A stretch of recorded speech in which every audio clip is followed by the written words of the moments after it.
পড়াশোনা কইরো, আর কি পড়াশোনা করতে হবে, আর বেশি দিন সময় নেই। খুব ভালো করে পড়াশোনা করো, নিজের সর্বোচ্চটা দিবা, স্বাস্থ্যটা ঠিক রেখে স্বাস্থ্য ঘুম এই দুইটা জিনিস ঠিক রাখবা।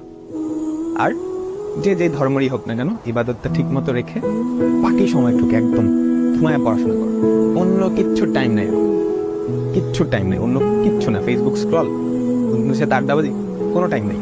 বাকি পুরাটা সময় পড়াশোনা দাও। আর রিভিশন দিতে হবে। তুমি আগে পড়ে রাখছো, রিভিশন না দিলে কিন্তু পরীক্ষা লিখতে পারবে না। খুব ইম্পর্টেন্ট কথা।